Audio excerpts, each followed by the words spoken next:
நேற்று பார்த்தீங்க அப்படின்னா கரூரில் இந்த சம்பவம் நடக்குது, துயர சம்பவம் நடக்குது. அங்கே போய் பார்த்தீங்க அப்படின்னா ஒரு வீடியோ ஃபோக்கஸ் பண்ணுறாங்க. அதில் நம்ம அன்பில் மகேஷ் பொய்யாமொழி அவர்கள் கதறாரு. என்ன கதறாரு? சொன்னாங்களேடா, அப்படி பண்ணிட்டீங்களேடா அப்படின்னு.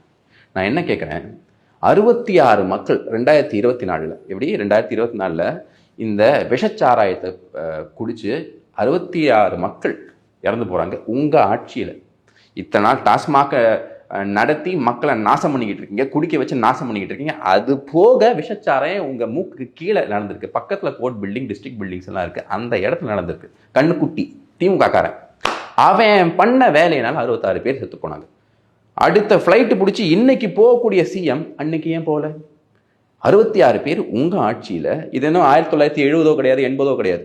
டாஸ்மாக் நல்லா ஓடிக்கிட்டு இருக்கு, சாராயம் தண்ணி மாதிரி ஓடிக்கிட்டு இருக்கு. அதுக்கும் மேலே காசு வேணும்ன்ட்டு இவனுங்களை அளவு பண்ணி இந்த ராஸ்கல்ஸ் நடத்திக்கிட்டு இருக்கும்போது 66 பேர் செத்து போகிறாங்களே. அப்போ உங்கள் சிஎம் போல. அப்போ இந்த அழுகையெல்லாம் நம்ம பார்க்கலையே.